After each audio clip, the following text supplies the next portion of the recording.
Não sei se acontece com vocês às vezes, quando a gente fica sozinho, né? Quando é para viajar.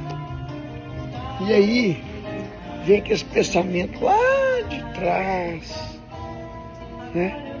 Eu recordo quando minha mãe me levou na 25 de março e eu trouxe aqueles reloginhos da Xuxa.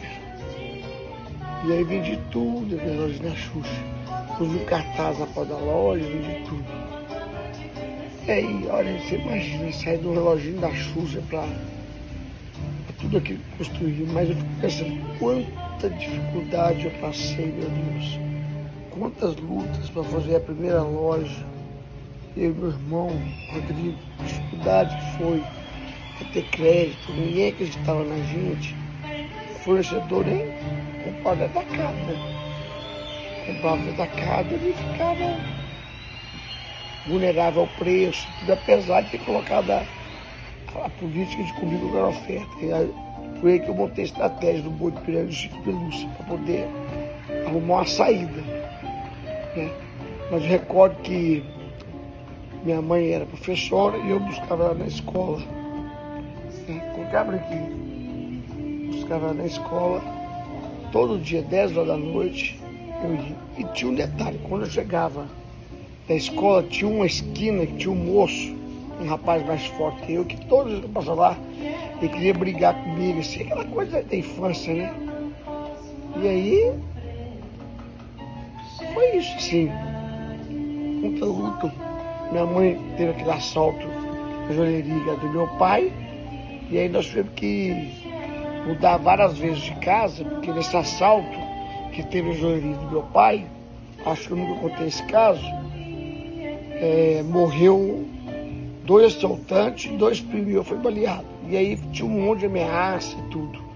Então a nossa vida foi baseada a minha vida de minha mãe foi baseada em muita luta. Eu perdi minha mãe no ano passado, foi baseada em muita luta. Então eu estou aqui agora sozinho, minha esposa viajou, minhas filhas, tudo. E é um momento que a gente tira para refletir. Aí eu fecho os olhos e fico imaginando assim, tudo aquilo que eu passei para construir, para fazer, de luta com minha mãe, para criar alguns meninos. Eu cuidava da alimentação deles, minha mãe chegava às 10 horas da noite, eu fazia o jantar, fazia o almoço, fazia meu irmão mais novo, Adriano, dormir. Até que começou a coisa a engrenar, com esse negócio de eu ter ido para 25 de março, vender, montei a primeira loja e depois, primeira, segunda, foi só sucesso. Sucesso e só sucesso no sentido do negócio, mas foi muita batalha. Eu recordo, vou contar caso para vocês, que eu comecei igual sacoleiro, eu tenho que falar a verdade. Então eu trazia as mercadorias da 25 de março, tudo na sacola. E aí uma pessoa, uma vez na 25 de março, falou comigo, Ricardo, tá lançando agora um produto novo que chama videocassete. O que é isso, videocassete? Um negócio, você passa fita e tal. Você tem que levar esse videocassete. Isso é a primeira lojinha minha. Não, mas não pode, é muito caro. Então, leva um só e põe lá na frente, que eu tenho certeza que você vai vender. Aí eu comprei esse videocassete, levei na mala, tudo, como sempre, tá no ônibus. E cheguei em Divinópolis, aí comprei um suporte e pus na porta da loja. Quando eu pus esse suporte na porta da loja com o videocassete, passado, assim, eu acho que umas 5 horas, chega a fiscalização. Eu já estava começando a fazer barulho na cidade de Divinópolis. Chega a fiscalização e ó, eu quero a nota fiscal desse videocassete. Eu falei, mas não, eu comprei lá na 25 de março, então nós vamos levar tudo aqui dentro e depois você leva lá. Eu recordo que a fiscalização me tomou tudo que eu tinha nessa lojinha de 20 metros. Chorei um passeio. Aí perguntei meu sogro, estou começando a empreender agora, meu sogro é um homem muito sábio. Eu falei, calma, volta a trabalhar, volta a fazer o que você sabe, vai devagarinho, você vai chegar lá. Então assim, eu passei por tudo e um pouquinho mais, vocês imaginam. Inclusive, né? E lá na frente, depois eu vou voltar atrás, inclusive depois que eu vendi a empresa. Depois que eu vendi a empresa, eu fiz um contrato de exclusividade com o fundo de imagem. Então todo mundo achava que a Caleta é minha e eu estava na propaganda e a Caleta teve seus problemas com o fundo. O fundo teve a sua administração diferente daquilo que eu acreditava. mas ele fez da maneira que ele achava que era certo. Veio a pandemia também, não gosto de julgar ninguém. E aí depois teve aquela confusão toda e vieram em cima de mim. Falei, não, já vendi minha empresa. Então assim, desde o princípio da minha história foi muita batalha, muita luta, muita dedicação, muita força, muita resiliência para enfrentar, né? Quando o meu primeiro funcionário me levou na justiça, eu quase morri, né? Quando eu quase morri, eu falei, meu Deus do céu, vou quebrar, né? Depois vi que isso aí fazia parte do negócio. Vou contar um outro caso. Quando eu estava nessa loja de 20 metros quadrados, uma cliente chegou e falou, vou te levar no Procon. Eu falei, como assim? Eu comprei um produto que chamava enceradeira. Talvez vocês nem sabem o que é enceradeira, Electrolux. Uma das melhores marcas do mundo, né? Mas deu defeito e tal, Eu falei, não, minha filha, não faz isso não. Aí nós fechamos a loja no sábado, eu e meu irmão procuramos essa mulher em Divinópolis para tentar achar, para não fazer isso. E aí ela acabou fazendo e tudo. Eu achei que ia morrer.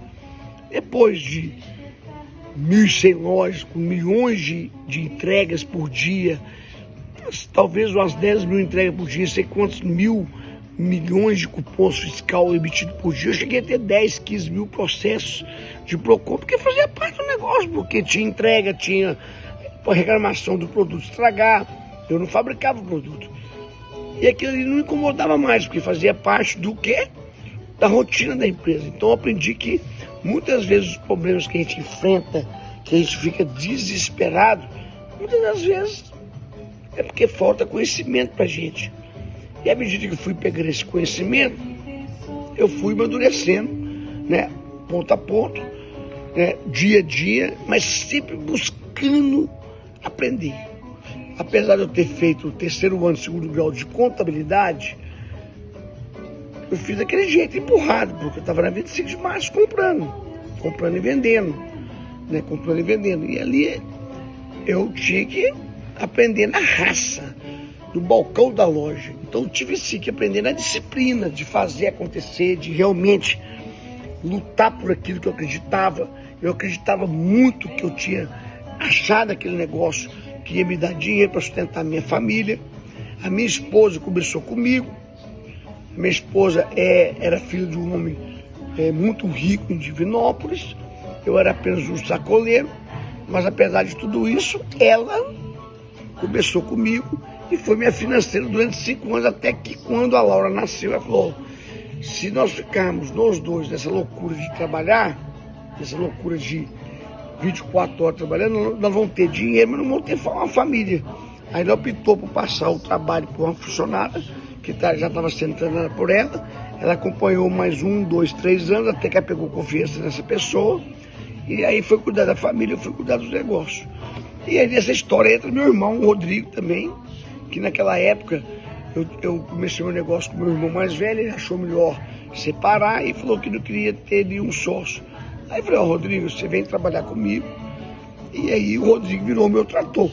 O cara que estava em todos os momentos comigo, na alegria, na tristeza, enfrentando todas as dificuldades. Você imagina que inaugurar tantas lojas que nós inauguramos, passava as noites e noites e noites em claros, né, enfrentando outros estados, porque você quando chega no estado, você encontra um grande concorrente, esse concorrente obviamente vai reagir, e eu tive que criar métodos para poder vencer tudo isso. Métodos esses que eu levo hoje através do RGV. Mas ali, por exemplo, quando eu cheguei na Bahia, o concorrente meu, que era muito grande, que era insinuante, reagiu muito, né? Reagiu muito e eu tive que enfrentar. Até o ponto que no final nós acabamos virando sócios. Mas ali foi uma batalha, deu uma guerra, né? E porque tinha 60 anos de mercado lá e eu estava chegando. Aí você fala, como é que você enfrentou tudo isso, cara? Como é que fez pra você vencer, inclusive se tornar a 2ª maior empresa de varejo? Qual foi o ponto-chave? Aí eu pensei comigo, assim, eu acho que talvez tudo que eu tinha passado com meu pai, o falecimento dele, minha mãe muito guerreira, minha mãe foi uma mulher que nunca olhou para trás, sempre olhou para frente. Aí eu falei assim, gente, talvez seja, eu tive que aprender a vender. E eu percebi que para vender tinha que comunicar muito. Foi aonde que eu falei a palavra bonita, marketing, né? Mas na época era propaganda, né? Mas depois fui entender que o marketing era muito maior do que uma propaganda, era algo que construía qualquer negócio. Se uma marca Nike tem o que tem, é pela marketing. Se uma Coca-Cola tem o que tem, é pelo marketing. Então, um belo dia dormindo, acordei na madrugada, anotei no papelzinho, como eu sempre faço até hoje, e falei assim, por que essas marcas são tão grandes? Eu era pequenininho, não era nada. Por que essas marcas conseguem construir negócios tão grandes? É porque elas constroem uma marca através do marketing. E eu fui buscar essa informação. Porque a gente não nasce sabendo, a gente tem a formação dos pais da gente.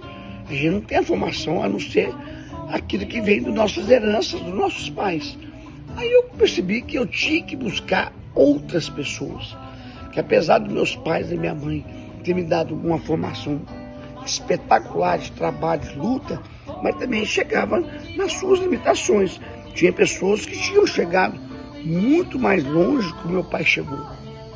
E foi aí que eu falei assim, gente, eu tenho que buscar algumas pessoas com informações maiores que possam me ensinar a empreender, ensinar como é que é para empreender. Aí eu recordo que eu busquei o Sr. Samuel Klein, tia Luísa Trajano, o Sr. Delino Colombo. São pessoas que eu tenho respeito assim até a morte, porque são pessoas que me ajudaram a construir quem eu sou. E outras pessoas muito menores. Inclusive, procurei muitas pessoas que haviam quebrado no meu segmento. Porque quando eu estava começando a espontar, a crescer, a virar o Ricardo, Arapuã quebrou. Aí eu falei, meu Deus, como é que pode Arapuã quebrar? Como é que pode uma empresa que tem um nome como Arapuã quebrar? Aquilo ali me desesperou. Aí eu falei, sabe uma coisa? Eu vou ser atrevido, eu vou buscar o conhecimento com esse dono da Arapuã. E fui buscar o senhor Jacó. Fui no Rio de Janeiro. Senhor Jacó, por que o senhor quebrou? O senhor tinha pouco tempo atrás saído da capa da revista Exame com o maior varejo. Aí eu falei, cara, eu cometi esse erro. Aí eu falei, gente, então não tem que buscar conhecimento só com quem tem sucesso. Até porque, quando você busca o conhecimento com quem tem sucesso, geralmente essa pessoa está muito vaidosa, está cheia de orgulho, cheia de vaidade. Então, geralmente, ela não abre o jogo para você. Bom, aí vamos lá. O que nessa vida sua, algumas coisas se traumatizou, cara, que te deixou marcado, deixou se você... Qual é o que ficou dessa história toda, algumas coisas que nunca mudou? Bom, na época que meu pai morreu, eu senti tanto trauma, assim, no sentido de perder as coisas e tudo, de passar dificuldade, que eu comecei a ter uma mania de limpar as coisas, limpar. Então, o apartamento meu que a mamãe deixava me cuidar, eu limpava tudo, deixava tudo organizadinho. E hoje, eu confesso a vocês, até hoje isso permanece comigo. Eu gosto das coisas tudo organizadas, tudo limpinho, não gosto de nada sujo. Pra mim, vou te contar um caso pra vocês, que uma vez a minha mãe chegou da escola e eu tava lavando a cozinha, isso era 10 horas da noite. Eu acho que aquilo ali meio que me deixou assim, aquela preocupação de cuidar das coisas pra ela, né?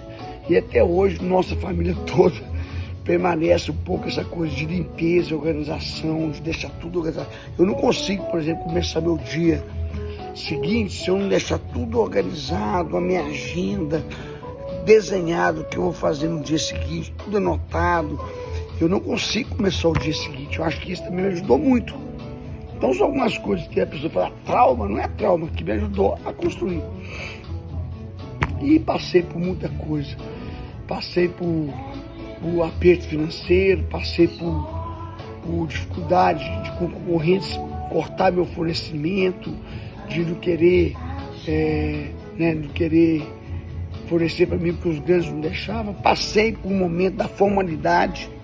Eu comecei a coisa tudo informal, eu não tenho vergonha de falar isso. Eu sempre falo a verdade, eu não aguento a pessoa ter demagogia. Eu conheci muita gente grande que depois que estava tudo grande, falava assim, é um absurdo fazer isso, fazer aquilo. Eu falei, gente, mas é engraçado, você passou por tudo isso, né? Aí eu perguntava, mas você começou assim? Não, então hoje é fácil falar. Então eu comecei com a minha empresa os caminhões de 25 de março, não tem vergonha, mas quando eu comecei a ter 1, 2, 3, 4 lojas, eu lembro do recorde que em 1900 e pouco, 1995, eu falei com meu irmão, se a gente quiser ser uma grande empresa, a gente vai ter que formalizar, começar a formalizar as coisas. Comprar de indústria, ter contabilidade certa. E aí eu falei, mas só que quando eu fiz a conta, meu Deus do céu, se eu formalizasse tudo, parasse de trazer as mercadorias que eu trazia da 25 de março, a conta não fechava direito. Não é que não fechava, não dava lucro. Aí eu falei, vamos fazer o seguinte, vamos começar por etapa. Então metade a gente faz assim, metade a gente faz assim. Até que quando eu inaugurei minha primeira loja em Belo Horizonte, eu falei, opa, os concorrentes já estavam tudo em cima. Aí eu falei, irmão, a partir de agora não tem jeito mais, nós temos que formalizar tudo. E quando nós fizemos essa conta, gente do céu, é como se meu lucro fosse 15, 20%, caísse para 5%. Eu falei, irmão, vamos peitar. Ou então não vou ser mais um cabeloso, sacoleiro dessa vida. E aí eu peitei, organizei a empresa, comecei a buscar pessoas que pudessem me ajudar a organizar. Eu recordo que eu e minha gerente, sei lá, uma compradora minha na época, a Sônia, fomos por todo em São Paulo, falou, a partir de hoje nós queremos formalizar a companhia, andar tudo 100% certo, tal. Isso foi em 1998, não, acho que 2001, 2002. Eu quero andar tudo certinho, e por isso eu preciso comprar com preço tal. Falei, cara, você realmente quer fazer isso? Eu quero, tal. Eu levei uma pessoa, foi o doutor Antônio Rodrigues, que eu não esqueço, um cara que foi um senhor que foi diretorzão da Matarazzo. Eu não recordo, não esqueço de ninguém. E ele foi comigo e falou, fez a conta e falou, você tem que comprar com uma margem de mínimo X para você poder. Foi a primeira vez que eu aprendi o DRE. Esse DRE é hoje que eu ensino lá no RGV. Aí eu aprendi o DRE, cheguei para a indústria e a indústria falou, nós vamos apoiar você. E aí nós conseguimos virar a empresa para empresa profissional não, formalizada, né? Porque quem tocava era eu e meu irmão e todos os nossos dedos. Aí começamos a crescer. E quando eu descobri a fórmula, o caminho do sucesso, que algumas pessoas com muita dificuldade abriram para mim, que ainda não eram meus concorrentes, aí eu virei um louco, aprendi o caminho. E aí comecei a crescer, desenvolver, e assim foi. Então, assim, eu sempre fui um cara muito determinado na minha vida, nunca fiz mal para ninguém. Enquanto eu estava dentro da Ricardo Eletro, eu paguei 100% os meus funcionários em dia. No finalzinho, quando a gente estava tendo um pouco mais de dificuldade, quando eu comecei a perceber que tinha que fazer um fundo, eu começava a pagar o funcionário dia 25 do mês, para não atrasar ninguém. Então eu tenho a felicidade de chegar em qualquer lugar desse país e as pessoas falarem comigo, Ricardo, você não me deu emprego, você transformou minha vida. Eu cuidava desses funcionários como se fossem meus filhos. Eu vou te contar um caso. Teve uma vez que nós fomos fazer um show e tinha um show da Ivete Sangalo para todos os colaboradores, mais de 5 mil colaboradores. Eu estava fazendo uma palestra, eu olho uma pessoa e vejo uma pessoa com um olhar baixo, triste. E aí, acabou a palestra, tudo, vi um outro comunicado lá para fazer a cerimonial, como aconteceu finalmente dessa palestra minha, que era um encontro na Bahia com todos os colaboradores, e eu falei assim, aquele funcionário também estranho. Aí, no meio de 4 mil pessoas, eu olhei para aquela pessoa, talvez tinha mais pessoas assim, óbvio, mas eu tive o olhar daquela pessoa, e aí eu me recordo que eu chamei essa pessoa e fiquei praticamente a festa inteira conversando com ele, e essa pessoa ia fazer uma bobagem. Então assim, eu dediquei minha vida aos meus funcionários, e com isso, quando eu olhei para trás, tinha 45 mil cuidando de mim. Eu não sei porquê, 45 mil colaboradores cuidando de mim. Então assim, a minha história não é melhor que ninguém, mas a minha história é linda assim, no sentido de tanta coisa que eu gostaria de colocar para vocês, que eu nem posso. Eu coloco lá no RGV muitas das vezes, porque não está na rede social. Então eu coloco lá no RGV coisas que as pessoas ficam assim, cara, como é que você passou por isso? Você não desistiu, você não fez isso, não fez uma besteira e tal. Mas tem um detalhe. Eu poderia ficar aqui horas e horas colocando para vocês, mas tem um detalhe. Eu tive sempre uma família que me apoiou muito. Não só minha família, minha esposa, meus filhos, meus irmãos, minha mãe, que sempre me apoiaram em todos os momentos. Então, eu quero dizer aqui para você no final do resumo de tudo, eu vou voltar talvez um dia a falar mais coisas aqui que eu for lembrando. Hoje minha família está viajando, estou tendo essa oportunidade, sozinho às vezes a gente pensa mais, mas eu quero falar para vocês que, no resumo de tudo, a coisa mais importante da vida da gente é a nossa família, que é ela que dá a base para a gente construir tudo isso, construir de verdade e passar por tudo, porque tanto no alto, no baixo, a minha esposa, meus irmãos estavam comigo firme. Aquele episódio que aconteceu comigo, que foi um absurdo, eu falo absurdo por quê? Porque de fato eu já havia vendido a empresa, não tinha mais nada já, né? Mas aconteceu, porque eu era o garoto propaganda, então as pessoas achavam que ele era dono, mas eu não importo com nada por isso, porque mesmo quando eu estava lá, que eu passei um dia naquele momento difícil meu, eu olhei para cima e vi tantas frases escritas naquele lugar que eu passei um dia, que eu falei assim, gente, isso aqui é mais um aprendizado que eu nunca vou deixar de esquecer disso aqui. E sempre dando gratidão a Deus por ter vivido tudo isso. E poder hoje, de alguma forma, né, que eu ia montar um outro negócio gigante para mim, e eu, de alguma forma, levar isso para vocês, empresários, né? Passar essa experiência prática. Quando eu fico falando a vida dessa turma de blá, de inventor de pau, vocês podem achar que eu estou só na base da crítica. Não é, porque eu sei o que é ser empresário. Nós sabemos o que é a vida real. E quando eu resolvi montar esse negócio, foi porque eu falei assim, gente, não é possível que é tão fácil como essas pessoas falam. Não é tão fácil. E quando eu comecei esse negócio meu dentro de casa, eu falei, ó, esse negócio vai mudar, esse jogo vai mudar. Porque ninguém pode vender nada que não funciona. Não pode a pessoa extorquir no sentido de maldade, de vender aquilo através de gatilhos, tal de PNL. Não é possível que isso vai permanecer. E ninguém acreditava em mim. Não, você está antigo, isso é um novo mercado digital. Esse novo mercado mudou de novo. E mudou, ou melhor, não mudou nada. Só permaneceu, só prevaleceu o quê? A verdade. A verdade. E a verdade, ninguém tem como contestar. E o que eu levo para essas pessoas que estão do meu lado, no RGV, através de 3 dígitos, é a verdade crua e nua. E as pessoas saem de lá e falam, Ricardo, não imaginava que era isso. Inclusive, vou ser honesto a vocês, as pessoas me pedem desculpa. Não era nem para estar aqui, porque quando eu falei que vi na sua mentoria, que eu nem gosto da palavra mentoria, nesse 3 dias de contato comigo, de levar toda a minha experiência, sabedoria, as pessoas me criticaram, falaram que você vinha quebrado e tal, mas é bom. Por que você não usa isso nas suas redes sociais? Mostra que você não quebrou, que você construiu um império e tudo. Por que você não usa isso? Porque eu falo o seguinte, se você tiver que vir cá no RGV só por esse motivo de mostrar carrão, avião, bilhões, não venha não. Não venha não. Não precisa vir cá não. Porque o conhecimento está em muitas coisas muito maior do que isso. Um abraço. Depois eu vou continuar revelando algumas coisas aqui que não sei, deu vontade de falar. Um beijo.